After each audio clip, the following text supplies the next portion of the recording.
Hi, I'm Rich Brown with CNET. Today we're going to look at Apple's new Mac Mini.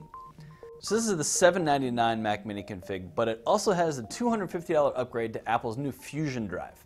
So that means this is a quad-core Core i7 Mac with 4 gigs of RAM and a terabyte hard drive, as well as a 128 gigabyte solid-state drive.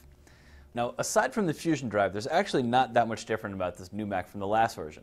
It does have Intel's most recent Ivy Bridge CPUs in here, so that's nice. You get a good speed benefit. And Apple has also brought Core i7 down here, when before you could only get Core i5, at least in the non-server models. Otherwise, though, the system is basically identical on the outside. There's still no optical drive, so Apple's sticking with that, no surprise there.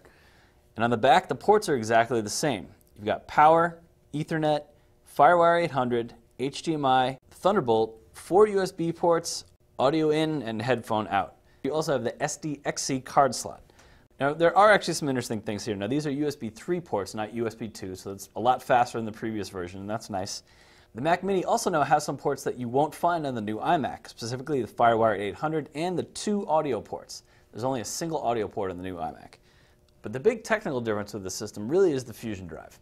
So what that is essentially is a way to give you all the speed benefits of a solid-state hard drive, as well as all the big storage volume benefits of a standard drive.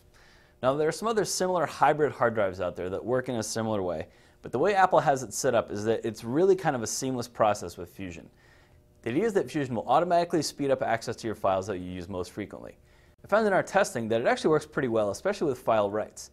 File reads are a little bit harder to tell. Apps like Photoshop and certain games have characteristics that get in the way of the file system and make it more than just about load speed. There's CPU calculation and stuff that goes on in the background.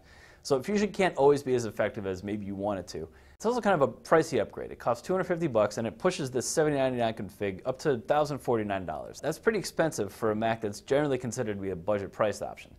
Overall, though, I know that there's a passionate niche of Mac Mini fans out there, and they tend to find all kinds of creative uses for the system, and I expect they will certainly appreciate faster drive access. Even if you don't opt for Fusion, the Core i7 chip provides a nice speed boost and makes this actually pretty competitive compared to Windows PCs in the same price range. Of course, it also has Apple's hallmark attention to design, and this is still one of the most attractive PCs out there. So overall, Apple has improved the value of the Mac Mini as well as its general appeal thanks to its faster performance.